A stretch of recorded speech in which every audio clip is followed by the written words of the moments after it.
먼저 전도 영상을 한번 보여주시기 바랍니다.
할렐루야. 우리 한번 제목을 따라해 보겠습니다. 주여 당신은 누구십니까? 사람에게 있어서 만남의 축복만큼 중요한 게 없습니다. 인생에서 누구를 만나느냐에 따라서 사실 그것 때문에 인생의 많은 것들이 결정이 되죠. 어떤 선생님을 만났느냐, 어떤 친구를 사귀었느냐, 또 어떤 부모를 만나느냐, 또 어떤 배우자를 만나느냐에 따라서 그의 인생의 성품과 인품, 또 방향이 결정되는 것을 우리가 보게 됩니다. 그래서 대학 입시를 앞둔 요즘에 우리는 특별히 우리가 자녀들을 위해서 기도해야 될 것 중에 하나가 정말 이게 만남이 중요한데 하나님 우리 자녀들에게 꼭 만남의 축복을 주세요. 우리 자녀들의 핸디캡을 메꿔주고 또 우리 자녀들의 인생에 정말 좋은 길로 인도할 수 있는 그러한 스승되는 만남의 축복이 있게 해주세요. 우리가 무엇보다도 기도해야 될 때라고 생각합니다. 저도 개척교회를 하면서 정말 아무것도 없는 이 밑바닥에 함께 하신 이 소중한 분들을 생각할 때 너무나 감사했고 저도 좋은 만남의 축복의 사람이 되어야 되겠다. 그냥 지나가는 목사가 아니라 뭔가 축복의 정말 통로가 되는 목회자가 되어야 되겠다 생각을 했습니다. 우리가 여러분 만남이 중요한데 그 만남 가운데 가장 중요한 만남이 무엇이겠습니까? 그것은 바로 예수 그리스도와의 만남이죠. 우리 인간의 역사도 보면 예수님 만나기 전과 후로 나누어지게 되는 것을 볼 수가 있습니다. 그래서 역사를 보면 예수님 만나기 전을 BC라고 하고 예수님 만나고 난 다음에 오신 후에 2025년은 예수님이 오신 지 지금 2025년이 되었다는 것입니다. 이렇게 인생의 역사도 여러분 예수님 만나기 전 BC와 예수님이 오신 그 인생 그 이후로 나누어지게 되는 겁니다. 오늘 여러분 이 시간에 여러분 예수님 만나셨나요? 여러분 예수님 만나고 여러분 어떻게 여러분 인생이 변화되셨습니까? 여러분 우리는 모두가 각자 다양한 그러한 경로를 통해서 예수님을 우리가 만납니다. 어떤 분들은 아는 사람의 어떤 권위로 어떻게 보면 억지로 예수님을 우리가 만나는 분도 있고 또 어떤 분들은 시험과 환난 가운데 예수님을 만나기도 합니다. 그러나 중요한 것은 그것이 여러분 우리가 어떤 통로이든지 간에 내가 예수님 그 만나는 것 여러분, 그 어떤 상황과 고난 가운데도 왜 예수님이 이렇게 고난과 역경을 허락하시는가? 그것은 그 고난과 역경을 우리가 이기는 것이 중요한 것이 아니라 그 고난과 역경을 통해서 주님을 더 깊이 만나고 또 우리가 주님을 우리가 깊이 체험할 수 있는 것을 주님이 더 원하시는 것이죠. 그래서 주님을 영접하고 믿게 하는 것, 여러분, 이것이 주님께서 우리에게 가장 원하시는 목표고 중요한 것이다라는 것을 우리가 꼭 기억해야 될 줄로 믿습니다. 그래서 저와 여러분들이 그리스도의 만남을 통해서 이제는 우리가 육신의 생명이 아닌 하나님의 생명을 가지고 사는 새로운 역사가 일어나게 되는 겁니다. 마치 메마른 사막에 여러분 강이 흐르게 되면 어떻게 변화가 될까요? 새 생명의 역사가 일어나는 것처럼 우리 인생도 우리가 주님을 만나면 생명수의 강을 우리가 만나게 되면 새로운 역사가 일어나게 되는 거죠. 오늘 우리가 본문에 보면 이제 예수님을 만난 한 사람의 이야기가 나오고 있습니다. 그 사람이 바로 사울이죠. 여러분, 나중에 이 사울이 사도 바울로 변화가 되는데 그 전에는 이제 사울로 표현되고 있습니다. 여러분, 사울이 예수님을 만나는 이 사건은 기독교 역사상 정말 놀라운 일이었습니다. 길을 가다가 예수님을 이 도상에서 만나죠. 그래서 여러분, 성경 어디를 봐도 이렇게 예수님을 하나님 만나는 분이 없는데 우리가 9장 3절에 보면 이렇게 표현을 하고 있습니다. 한번 읽어볼까요? 사울이 길을 가다가 다메섹에 가까이 이르러니 후련히 하늘로부터 빛이 그를 둘러 비추는지라. 여기 보니까 다메섹에 가까이 이르러, 다메섹 도상이라고 얘기하죠. 그래서 길도자를 쓰는데 다메섹 방향으로 길을 가다가 길을 가는데 갑자기 하늘에서 강한 빛이 비치는데 정말 사방의 모든 것이 안 보이면서 그 가운데 음성이 들리는 거예요. 예. 여러분, 이 얼마나 놀라운 사건입니까? 우리는 이 사건을 보면서 야, 정말 놀라운 이 회심의 사건이구나. 우리도 이런 이야기를 들으면서 나도 이렇게 예수 만나면 얼마나 좋을까? 그렇죠? 우리가 이렇게 뭔가 기도하는데 갑자기 환상이 앞에 쫙 펼쳐진다거나 아니면 하늘에 구름이 쫙 안개처럼 피면서 거기에 막 불과 같은 것이 나타나고 우리의 이름이 막 하늘에 써 있거나 그러면 얼마나 여러분 정말 멋있겠어요. 내가 너를 사랑한다. 그러면서 막 어떤 글자가 나오고 우리가 그러면 야, 내가 예수 믿는 게 정말 확실하구나. 막 어떤 그런 극적인 그런 체험 속에서 우리가 믿음도 막 굳세어질 것 같은데 여러분, 우리가 이런 얘기 들으면 우리는 위축되죠. 그냥 난 교회 와서 말씀 듣다가 예수 믿었는데, 그렇죠? 그런데 여러분, 하나님이 너무나 사울을 사랑하셔서 이렇게 사울을 만나 주셨을까요? 이분이 특별한 사람이기 때문에 하나님이 사울을 이렇게 특별하게 만나 주신 겁니까? 여러분, 우리가 알 것은 첫 번째, 구원은 하나님의 주권이다라는 겁니다. 우리 한번 따라하겠습니다. 구원은 하나님의 주권입니다. 사도행전은 의사 누가가 썼습니다. 근데 여러분, 예수님을 만나기 전에 여러분, 이 사울에 대해서 누가는 기록을 하고 있습니다. 이 기록을 우리가 한번 잘 살펴봐야 됩니다. 뭐라고 기록하고 있을까요? 사울에 대해서 계속해서 단서를 보이고 있습니다. 일관적으로 여러분 보이는데 그 사울이 예수 만나기 전에 그 모습은 박해자였다는 거 아니냐. 끊임없이 교회를 박해하는 자. 우리가 사도행전 7장 58절에 보면 이와 같이 말씀하고 있습니다. 성 밖으로 내치고 돌로 칠세 증인들이 옷을 벗어 사울이라 하는 청년의 발 앞에 두니라. 여러분, 스데반 집사님이 이렇게 순교할 때 보니까 이 순교 장면이잖아요. 근데 이 스데반의 옷을 사울의 발 앞에 두었다라는 것은 뭘 얘기할까요? 사울이 뭔가 이 스데반 집사의 죽음에 굉장히 중요한 역할을 하고 있다는 거죠. 또 8장에 보면 이제 얘기를 하는데 사울이 스데반에 대해서 뭘 얘기하냐면 8장 1절에 이와 같이 말씀하고 있습니다. 사울은 그가 죽임 당함을 마땅히 여기더라. 그렇습니다. 여러분, 이렇게 사울은 그 믿는 성도들에 대해서 이러한 태도를 보이고 있고 또 8장 3절에도 보니까 사울이여 교회를 잔멸할세 각 집에 들어가서 남녀를 끌어다가 옥에 넘기니라. 여기 보니까 잔멸이라는 표현을 쓰고 있습니다. 이 잔멸이라는 것은 아주 싹 다 잡아 죽인다는 거예요. 이거 거의 짐승이나 뭐 곤충 우리가 죽일 때 이런 표현을 쓰고 있지 않습니까?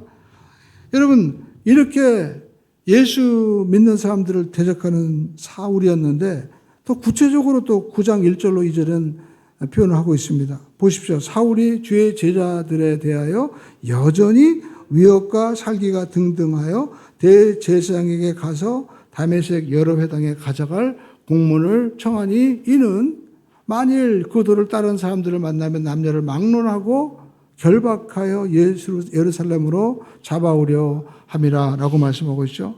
그러니까 여러분, 사도행전을 기록한 의사 누가는요, 이 사울이 회심 사건 이전에 보면 사울이 여전히 설명을 하는데 그 나타나는 사울은 여전히 위협과 살기가 등등했다라고 말씀하고 있습니다. 그러니까 여전이라는 말은 뭡니까? 사울은 한결같다는 거죠. 어떤 면에서 한결같았느냐? 변함없이 이 기독교를 예수 믿는 사람들을 박해하는 그런 박해 사람이었다라는 것입니다. 그 열심이 어느 정도였는지 사도행전 9장에 구체적으로 나타나는 거예요. 여기 보니까 다메섹에 흩어져 있는 그 성도들을 잡으려고 가는 겁니다.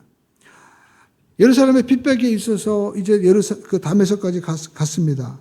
흩어진 소식을 알고 사울이 다메섹까지 가는데, 여러분, 우리가 다메섹까지 거리가 얼마나 되냐면 한 240km가 되는 거예요. 그러니까 걸어서 간다고 치면 거의 일주일 가야 되는 거리입니다. 왜냐하면 당시에는 어떤 도로 여건이라든지 이런 교통, 자동차 이런 것들이 없었잖아요. 그러니까 그 먼 거리를 영장을 발부받아가지고 자기가 검사가 돼가지고 그 사람을 잡으러 가는데, 신자들을 또 체포했다고 쳐보세요. 예루살렘까지 또 데리고 와야 돼요. 그러면 240km를 또 와야 되는 겁니다. 여러분, 그만큼 이건 보통 열심이 아닌 거예요. 그런데 왜 사울은 기독교에 대해서 이렇게 박해를 열심히 했을까요? 사울은 자기가 가지고 있던 어떤 신념이 있었어요. 그 신념이 뭐냐? 나사렛에서 나온 이 예수 그리스도라는 분은 하나님의 아들이라고 하는데, 이거는 자기가 유대인으로서, 정통 유대인으로서는 율법적으로 볼 때는 절대로 수용할 수 없는 일이라는 거죠. 왜냐하면 지금 하나님의 아들이라고 주장하는데 하나님의 아들이 하나님이잖아요. 그런데 어떻게 십자가에 처형될 수 있냐는 겁니다. 있을 수 없다는 거죠. 그래서 이제 사울이 나중에 회심하고 나서 복음 전도자가 되었을 때 그가 고린도전서 1장 23절에 이와 같이 말씀하고 있습니다. 이제 회심하고 나서 자기가 복음을 전할 때 얘기하는 거죠. 우리는 십자가에 못 박힌 예수님을 전하니 유대인들에게는 뭐예요? 거리끼는 것이요 이방인에게는 미련한 것이로되. 십자가에 달리신 예수님을 전한다면 유대인들은 거리낀다는 거예요. 다 넘어진다는 거예요. 말도 안 돼라는 거죠. 어떻게 하나님의 아들이 하나님이 십자가에 못 박히느냐. 정말 이건 수치스럽고 정말 이건 아주 안 돼. 아주 그냥 말도 안 되는 일이다라는 겁니다. 근데 우리가 이렇게 얘기하는 것을 보면 유대인의 역사를 우리가 좀 살펴볼 필요가 있습니다. 여러분, 역사적인 배경을 보면 유대인들은요, 사울을 비롯해서 다른 사람들도 십자가에서 하나님의 아들이 못 박힌다. 이거는 있을 수가 없는 그러한 정말 사건이라는 겁니다. 왜냐하면 당시 유대인들, 또 지금도 마찬가지죠. 여러분, 인간이 사람을 이제 사형에 처하는 여러 가지 방법이 있는데 우리가 뭐 잔인한 방법이 있기 때문에 지금은 우리가 사형제도도 막 없애고 그러잖아요. 그런데 여러분, 과거에는 정말 사형을 처절하게 시켰습니다. 이 총사령은 순간적으로 죽기 때문에 그래도 고통이 덜한 거예요. 그런데 십자가형은 그렇지 않습니다. 십자가형은 죽을 때까지 매달리고, 그리고 피와 또 이 양손의 양발에 못을 박히면서 피가 빠지면서 얼마나 여러분 고통스럽겠습니까? 심지어는 우리가 그 로마 당시에 십자가 매달아 놓으면 막 까마귀라든지 짐승들도 와가지고 눈을 파먹고 하는 처참한 죽음이잖아요. 그리고 그 당시에 십자가에 매달려 주는 것은 정말 끔찍한 죽음이었습니다. 그런데 여러분, 구약 성경에 보면 이 성경의 개념으로 보면 십자가는 이 고통의 개념이 아닌 겁니다. 이것은 저주인 거예요, 저주. 네. 아주 부끄러운 죽음이었다라는 겁니다. 우리가 예를 들어서 예루살렘에 예루살렘의 다윗이 성전을 이제 안착하고 가나안에 들어오기 전에 이제 예루살렘을 정복하기 위해서 가나안을 정복하기 위해서 맨 처음에 들어오죠. 그때 여리고성을 들어옵니다. 여리고성 다음에 아이성이었죠. 이제 아이성에서 그 왕을 잡았을 때 어떻게 죽였어요? 나무에 달려 매달려 죽었습니다. 또 우리가 에스더서에도 보면 하만이라는 사람이 이스라엘 백성들을 죽이려고 했습니다. 그런데 결국에는 하만이 죽게 되죠. 그런데 하만이 어떻게 죽었어요? 장대에 달려 죽었다라는 겁니다. 그러니까 여러분, 이 장대에 매단다는 것은 그냥 그 사람이 죄를 지어서 죽는 것이 아니라 이것은 저주, 그것이 자체였다라는 겁니다. 이것은 특별히 하나님의 저주라는 거예요. 그 내용이 어디에 나오냐면 신명기 21장 22절 23절에 나오고 있습니다. 사람이 만일 죽을 죄를 지음으로 내가 그를 죽여 나무 위에 달거든 그 시체를 나무 위에 밤새도록 두지 말고 그날에 장사하여 내 하나님 야훼께서 내게 기업으로 주시는 그러한 그 땅에서 땅을 더럽히지 말라. 나무에 달린 자는 하나님께 저주를 받았습니다. 나무에 달렸다 이 말은요, 그냥 죽은 것이 아니라 하나님의 저주라는 거예요. 저주를 받아서 죽은 것이다. 그래서 이 유대인 사울이 보기에 예수님이 지금 어떤 죽음을 당했습니까? 그냥 죽은 게 아니죠. 제자들에게 배신당했어요.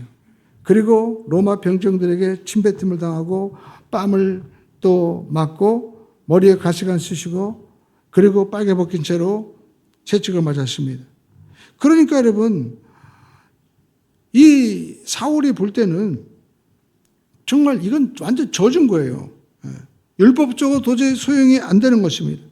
하나님의 아들이 거룩하신 분이 어떻게 저주받은 십자가에 날려 죽을 수 있느냐. 그리고 지금 이 기독교인들이 전하는 것이 뭡니까?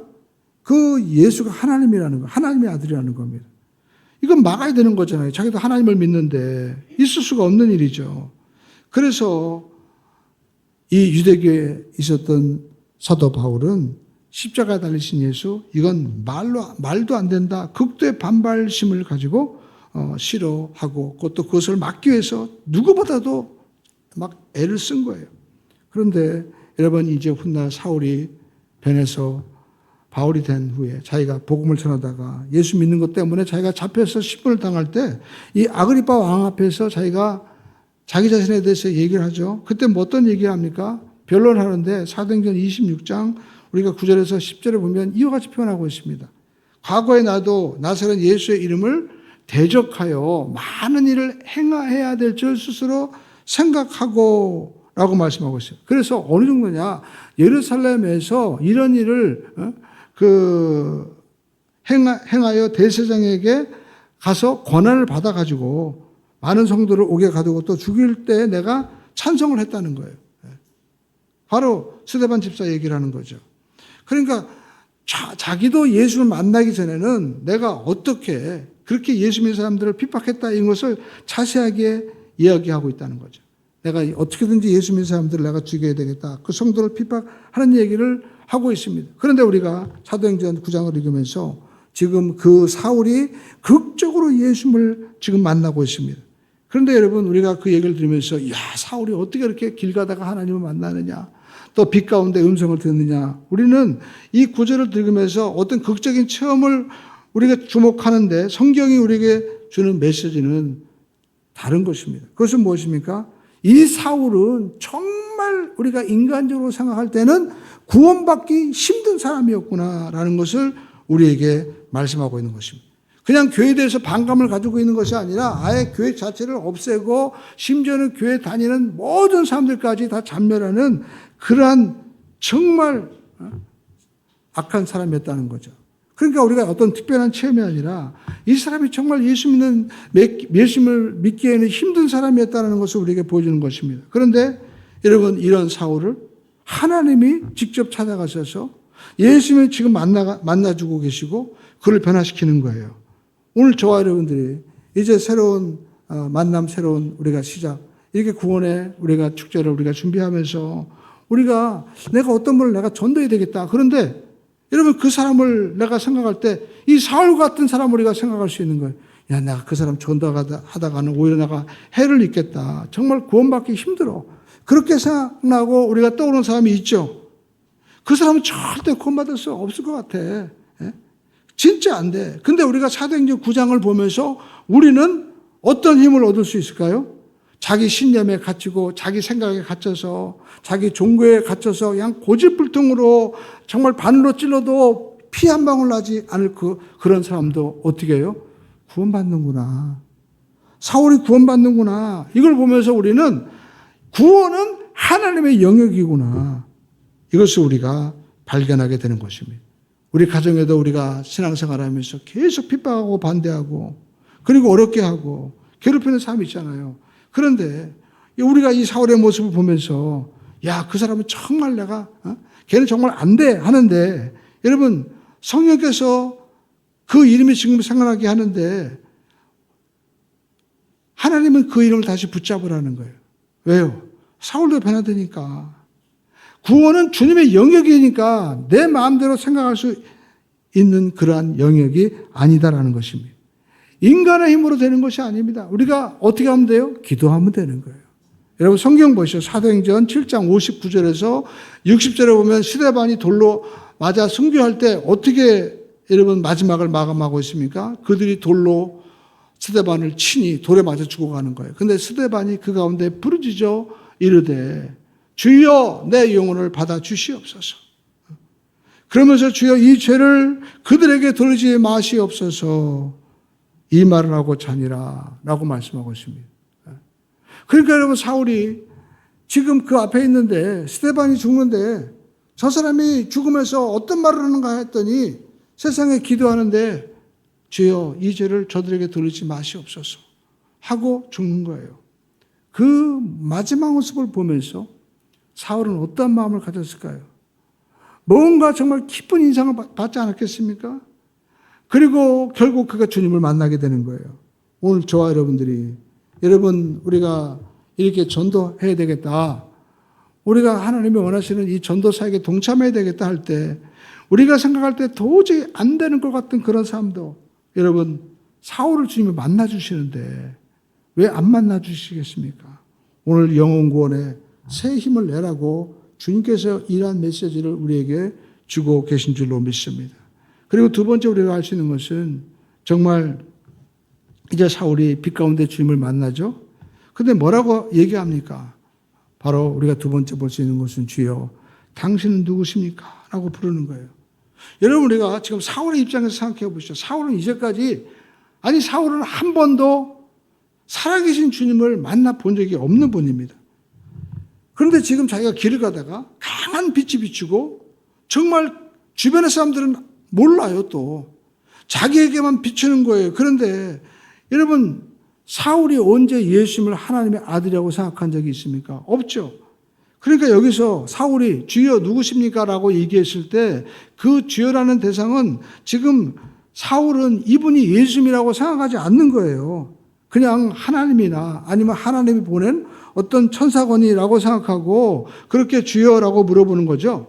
여러분 우리가 사도행전 9장 5절의 말씀을 여러분 읽어보시죠. 주여 누구십니까? 라고 얘기했을 때 예수님 뭐라고 대답합니까? 대답하되 주여 누구시나이까? 이르시되 나는 내가 박해하는 예수다 라고 말씀하고 있습니다. 여러분 주여 누구십니까? 라고 물었을 때 지금 뭐라고 대답하는 겁니까? 나는 내가 박해하는 예수다라는 거예요. 이 말을 들었을 때 사울의 마음이 어땠을까요? 아마 그의 마음 가운데 천지가 개벽하는 그러한 느낌이었을 것입니다. 어떻게 말로 표현할 수 없는 그런 충격을 받았을 거예요. 아니 하나님의 아들이라고 이분이 이제까지 자기가 정말 하나님의 아들이 어떻게 십자가 못 박혀 죽느냐 도저히 생각하지도 못했던 그런 마음을 가지고 핍박하지 않았습니까? 그런데 지금 이 박해하는 사울 앞에서 네가 박해하는 예수다라고 얘기하는 거예요. 그리고 더 놀라운 것은 예수님이 다르게 표현할 수도 있잖아요. 내가 누군지 아냐? 내가 하나님의 아들이다. 이렇게 표현할 수 있잖아요. 그런데 여러분 나는 너를 심판하는 예수다. 나는 하나님의 아들이다. 내가 참고 참다가 너에게 왔어. 이렇게 권위 있게 뭔가 표현하는 것이 아니라 네가 박해하는 예수다라는 것은 사울이 박해하고 핍박하면 그 핍박을 받는 예수라는 거잖아요. 왜 그렇게 예수님은 자기 자신을 초라하게 지금 소개하고 있을까요? 사울은 이 말씀을 들었을 때 그의 정말 10년 가운데 엄청난 충격을 받고 깨달았을 것입니다. 나는 네가 박해하는 예수다. 그렇다면 뭘 깨달았을까요? 예수님 십자가에 못 박혀 죽은 것이 로마 병정에 의해서 그리고 빌라도에 의해서 제사장에 의해서 죽은 것이 아니구나. 바로 나의 이 죄 때문에 예수님께서 십자가에 못 박혀 죽으셨구나. 내가 이제까지 알기로는 그분이 무능하고 군사도 없고 힘이 없어서 그냥 돌아가신 것이 아니라 내 죄가 예수님을 십자가에 못 박았구나. 이걸 사울은 깨달은 것입니다. 여러분 사도행전 8장에 보면 에디오피아 내시가 이제 빌립지사를 만나죠. 그때 그는 성경을 읽고 있었습니다. 이사야서 54장을 읽고 있었죠. 그때 깨닫지 못하고 있었잖아요. 여러분 그 구절이 무엇입니까? 그가 도살할 자에게로 가는 양과 같이 끌려갔고 털 깎는 자 앞에서 있는 어린 양의 그 조용함과 같이 그의 입을 열지 아니하였다고 사도행전 8장 우리가 32절에 말씀하고 있잖아요. 그러니까 사울은 이제까지 그 예수님이 정말 초라하게 무능하게 어떻게 보면 한심하게 그 이해할 수 없게 십자가에 못 박혀 죽는 걸로 알았는데 그 예수님이 마치 도살장에 끌려가는 어린 양처럼 한마디 말도 못하고 무능해서 죽는 줄 알았는데 나는 네가 박해하는 예수다. 이 말씀에는 사울은 정말 깊은 마음의 충격을 받은 겁니다. 자기가 그 음성을 통해서 마음 가운데 깨달음이 배운 거죠. 네가 죽어야 될 십자가에 내가 죽은 거다. 네가 죽어야 될 내가 죽은 거야. 사울아, 네가 죽어야 될 자리로 가서 내가 죽을 테니 넌 살아라. 이것이 바로 네가 박해하는 짓이다라는 뜻인 것입니다. 그러니까 사울은 주님이 죽은 것은 내 죄 때문에 돌아가신 것이구나. 나를 대신해서 기꺼이 어린 양처럼 죽음의 자리로 주님께서 가셨구나. 그 하나님의 아들 예수님을 보고 사울은 완전히 고꾸라진 거죠. 어떤 선교사님이 여러분 회심하는 그런 간증을 했습니다. 자기 못된 신앙이었다는 겁니다. 그래서 가정이 정말 그 목회자 가정이 너무 어려웠던 거예요. 그래서 제대로 배우지도 못하고 학교도 본인 말로는 겸손한 학교를 가고 그러니까 어떻게 사회에 살아갈 힘이 없는 거죠. 소망이 없었습니다. 그래서 살 용기가 없어서 이분은 자살 기도를 몇 번 한 거예요. 그리고 그것도 안 돼서 군대에 도피하듯이 간 겁니다. 근데 군대 가서도 똑같은 거예요. 너무 힘들어서 자살 기도를 하고 결국에는 자기가 사고사로 이제 수술을 하게 되었는데 수술 중에 환상을 본 겁니다. 어떤 걸 봤냐면 예수님이 계시는데 그 예수님을 무지막지하게 로마 병정들이 예수님을 십자가 못 박고 채찍을 때리고 무지막지하게 가시관을 막 머리에 뒤집어 써서 피가 나고 그러는 거예요. 그래서 그걸 보니까 자기가 그래도 못된 신앙인데 그 로마 병정들을 자기가 말리려고 가서 말리기 시작하는 겁니다. 그래서 이러지 마세요. 이러지 마세요 하면서 막 그 무지막지한 로마 병정들을 말리는데 이 로마 병정들을 보면서 깜짝 놀란 거예요. 이 로마 병정의 얼굴이 누구냐? 자기 얼굴과 똑같은 거예요. 또 깜짝 놀라서 옆에 보니까 그 로마 병사 얼굴도 자기 얼굴이었습니다. 다 자기 얼굴이었어요. 내가 예수님을 죽였구나. 내가 예수님을 죽였구나. 그때 깨달았다는 겁니다. 그래서 이제까지는 내가 정말 교회 가라고 해서 모태 신앙이라고 해서 믿어주는 신앙이었는데 부모님 때문에 내가 억지로 내가 교회를 가는 그런 신앙이었는데 내가 예수님을 죽였구나. 내 죄가 예수님을 죽였어. 이 벌레만도 못한 나를 대신해서 주님께서 저렇게 처절하게 십자가에서 온몸을 찢기고 피 흘리면서 가시관 쓰시고 못이 바뀌면서 돌아가신 그 예수님을 자기가 마주한 거죠. 그러면서 땅을 치면서 막 울은 겁니다. 주님, 나 같은 놈을 위해서 주님 십자가에 매달릴 필요 없어요. 주님 내려오세요. 나 같은 놈 대신해서 주님 십자가에서 매달릴 필요 없습니다. 내가 잘못했으니까 얼른 내려오세요. 그런데 주님이 말씀하시는 거예요. 얘야, 내가 죽어야 된다. 그래야 네가 사는 거야. 내가 죽어야 네가 사는 거야. 이사야서 여러분 53장 5절의 말씀이죠. 그가 찔림은 우리의 허물 때문이요 그가 상함은 우리의 죄악 때문이라. 그가 징계를 받음으로 우리가 평안을 누리고 그가 채찍에 맞음으로 우리가 나음을 받았느니라. 주님이 나를 위해 돌아가셨구나. 내가 죽어야, 내 죄와 저주가 죽어야 내가 예수의 생명 받고 내가 살 수 있구나.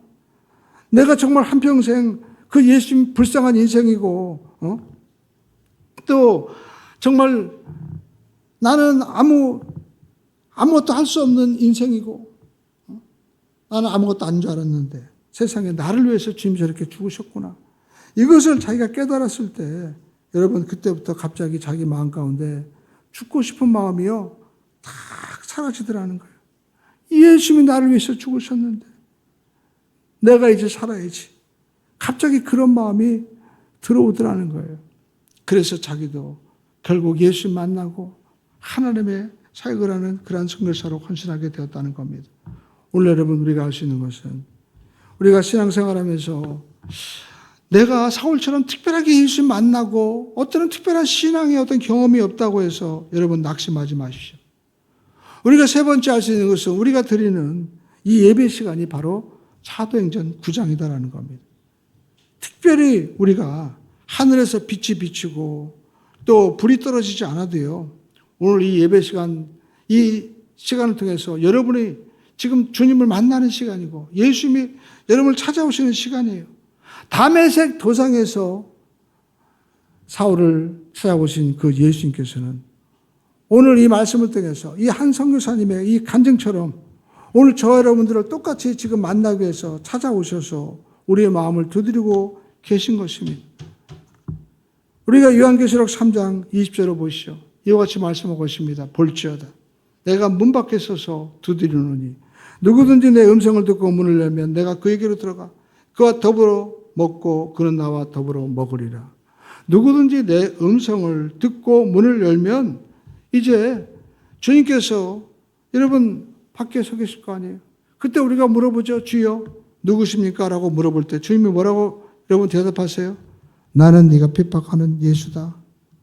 여러분 나를 위해서 핍박하신 그 예수님 여러분 믿으십니까? 나를 위해서 십자가에서 대신 죽으신 그 예수님 여러분 정말 믿으십니까? 오늘 여러분 저와 여러분들이 사울이 만났던 그 예수님을 지금 동일하게 만나고 계신 거예요. 오늘 저와 여러분들이 이제 주님 앞에서 내가 가지고 있던 생각과 신념과 고집, 어떤 종교적인 열심, 내 경험을 다 여러분 뒤로 하고 이제 주님 앞에 주님, 내가 주님 십자가에 못 박았습니다. 나를 위해서 기꺼이 십자가에서 묵묵히 여러분 십자가를 지고 내려오지 않는 그 주님, 나를 살리기 위해서 나에게 생명을 주기 위해서 십자가에서 죽으신 그 예수님을 여러분 마음에 구세주로 영접하시기를 주님의 이름으로 축원을 드립니다. 또 여러분 이미 영접했다면 그분이 나를 위해서 생명을 주셨는데 여러분 내가 이제 살아야죠. 여러분 어떻게 살아야 됩니까? 내가 육신의 생명으로 살지만 이제 예수님을 믿는 믿음으로 내가 말씀 안에서 영적으로 이제 살아가게 되는 거예요. 그래서 내가 주인이 아니라 주님이 내 안에 오셔서 주님이 주인 되셔서 주님이 원하시는 뜻대로 살아가는 그러한 생명의 삶을 우리가 살아가는 복된 여러분이 되시기를 주님의 이름으로 축원을 드립니다. 그리고 또 우리가 알아야 될 것은 내가 얼마나 귀한 존재냐. 주님이 나를 살리기 위해서 자기 생명을 주신 거예요. 오늘 여러분 예수님께서 저와 여러분들을 그만큼 귀하고 소중하고 또 존귀하게 여기고 있다는 것입니다. 오늘 여러분 오늘 성경에 보니까 사울은 예수님을 아직 만난 적이 없었어요. 그렇죠? 그런데 이제 예수님 만났는데 예수님께서 뭐라고 말씀하고 있습니까? 네가 왜 나를 박해하느냐예요. 사울은 이제까지 예수 믿는 사람들을 박해했고 교회를 박해했지 예수 만나지도 못했잖아요. 그런데 예수님이 네가 왜 나를 박해하느냐 이렇게 말씀하고 있죠. 여러분 예수님께서 뭐라고 말씀하셨습니까? 우리가 9장 4절에 보니까 땅에 엎드려져 들으며 소리가 있어 이르시되 사울아 사울아 내가 나를 왜 박해하느냐 하시거늘 말씀하고 있습니다. 사울은 이제까지 자기가 예수님 박해한 적이 없었는데 예수님은 지금 박해한다고 얘기하는 거예요. 자기는 교회를 박해하고 성도를 박해했는데 예수님은 나를 왜 박해하느냐라고 물어보시는 겁니다. 그 말은 무엇을 얘기합니까? 교회를 박해한다는 것은 결국 예수님을 박해한다는 거예요. 또 너는 왜 나를 박해하느냐? 나는 네가 박해하는 예수다라는 이 표현에 여러분 이 말씀에는 무엇이 또 숨어 있습니까? 나를 위해서 죽으실 뿐만 아니라 지금 박해당하고 있는 이 고난당하고 있는 이 교회의 성도의 아픔과 고난을 예수님께서는 동일하게 느끼고 계신다는 거예요. 그 주님께서 지금 저와 여러분들을 만나고 계시는 것입니다. 오늘 여러분, 성도 여러분, 주님은 우리의 아픔, 연약함, 고민, 또 슬픔을 다 아십니다. 더군다나 함께 아파하시는 거예요. 그렇기 때문에 오늘 우리가 고난당하고 어려움을 당하고 있는 이 모든 성도들에게 여러분 우리가 희망이 있는 것은 주님이 나와 함께 서서 함께 눈물 흘리고 같이 절망하시고 아파하신다는 거예요. 그러면서 주님 말씀하시죠. 딸아, 내가 너의 아픔을 안다. 아들아, 내가 너의 고통과 그 슬픔과 고난과 역경을 내가 다 알고 있단다. 주님이 말씀하시는 거예요. 여러분 그때 우리에게 얼마나 위로와 힘이 생깁니까? 우리 인생 가운데 아무리 풍랑이 있는 파도가 일고 고난의 파도가 우리가 다가온다 할지라도 주님이 나와 함께 하시잖아요. 주님이 알고 계신다고 하지 않습니까? 그렇기 때문에 우리에게 희망이 있는 겁니다. 우리는 이길 수 있습니다. 왜냐하면 주님이 우리와 함께 하시기 때문에. 그러므로 오늘 여러분 주님이 함께 하시는 이 믿음을 가지고 우리 모두가 승리하는 주인공이 되시기를 주님의 이름으로 축원을 드립니다. 날마다 이 복음의 은혜가 우리 가운데 넘쳐나게 되시기를 주님의 이름으로 축원을 드립니다. 오늘 여러분 사울과 같은 사람도 변화됐습니다. 우리가 전도하고자 하는 이 모든 사역에 여러분 그 어느 누구도 여러분 이 구원의 역사 속에서 예외되는 사람이 없습니다. 주님이 만나주시면 됩니다. 그러므로 우리가 해야 될 일은 우리가 이 영혼권의 사역을 주님 앞에 맡기고 스데반과 같이 기도하는 것입니다. 그러면 주님은 반드시 역사하실 줄로 믿습니다. 주님이 누구십니까? 네가 핍박하는 예수다라고 말씀하고 있습니다. 여러분 예수님은 유대인들이 또 예수님은 빌라도가 로마 병정이 못 박은 것이 아닙니다. 내 죄가 못 박은 거예요. 주님께서 나를 대신해서 십자가에 못 박혀 죽으신 것이기 때문에 내가 살 수 있는 것입니다. 오늘 저와 여러분들은 예수님의 십자가 대속의 사건을 믿는다면 오늘 저와 여러분들이 예수를 나의 구세주로 믿고 나간다면 이제 예수의 생명이 우리 가운데 임한 것입니다. 예수님께서 보내신 성령이 우리 가운데 임한 거예요. 그러므로 저와 여러분들이 아파하고 절망해도 주님은 네가 박해하는 예수다. 너의 아픔과 고통을 내가 함께 아파하고 절망한다고 하십니다. 그러므로 여러분 우리가 주의 음성을 듣고 우리가 주님을 외면하지 말고 주님을 내 안에 모시고 주님과 함께 나가시기를 주님의 이름으로 축원을 드립니다. 그러면 주님이 우리 삶 가운데 역사하셔서 크고 놀라운 일을 행하여 주실 줄로 믿습니다.